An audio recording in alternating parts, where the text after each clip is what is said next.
ನಿಮಗೆ ಇವತ್ತು ಕೊಡಿಯನ್ನು ನೀಡುವಂತಹ ವಿಚಾರವನ್ನು ತಿಳಿಸ್ತಾ ಬರ್ತೇವೆ. ಇದು ನೋಡಿ, ಎಲೆಬಳ್ಳಿ ಅಂತ ಕರೆಯುತ್ತೇವೆ. ಇದು ಹಬ್ಬಿ ಇರ್ತದೆ. ಮೇಲಕ್ಕೆ ಹೋಗಿರ್ತಕ್ಕಂಥದ್ದನ್ನು ಕಟ್ ಮಾಡಿ ನಾವು ತಗೊಬಂದು ಆನಂತರದಲ್ಲಿ ಈ ರೀತಿಯಾದಂತಹ ಅದರ ತುದಿಯನ್ನು ಕಟ್ ಮಾಡಿಕೊಂಡು ಇದಕ್ಕೆ ಚೊಟ್ಟು ಅಥವಾ ಉಗುರು ಅಂತ ಕರೀತೇವೆ.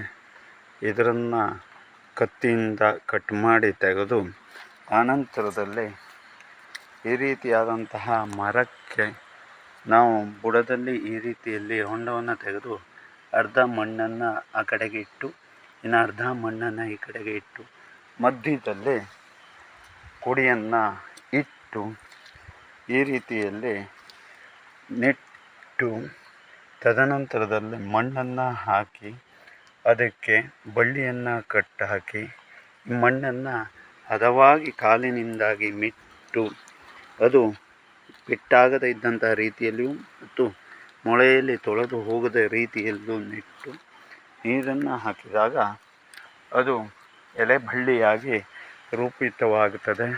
ತದನಂತರದಲ್ಲಿ ಈ ರೀತಿಯಲ್ಲಿ ಬೆಳೆದು ಬರ್ತಕ್ಕಂಥದ್ದು ಇದನ್ನು ಎಲೆಯನ್ನು ಕೊಯ್ದು ನಾವು ದೇವರಿಗೆ ಇತ್ಯಾದಿ ಪೂಜೆಗಳಿಗೆ ಬಳಸ್ತಕ್ಕಂಥದ್ದು ಮತ್ತು ತಾಂಬೂಲಕ್ಕೂ ಕೂಡ ಇದನ್ನು ಬಳಸ್ತಕ್ಕಂಥದ್ದು ತುಂಬ ಶ್ರೇಷ್ಠವಾಗಿರ್ತಕ್ಕಂಥದ್ದು. ಮತ್ತು ಅಷ್ಟೇ ಅಲ್ಲದೆ ಇದನ್ನು ಬೆಳಗ್ಗಿನ ಹೊತ್ತಿನಲ್ಲಿ ಮಾತ್ರ ನೀಡ್ತಕ್ಕಂಥದ್ದು ಉತ್ತಮ.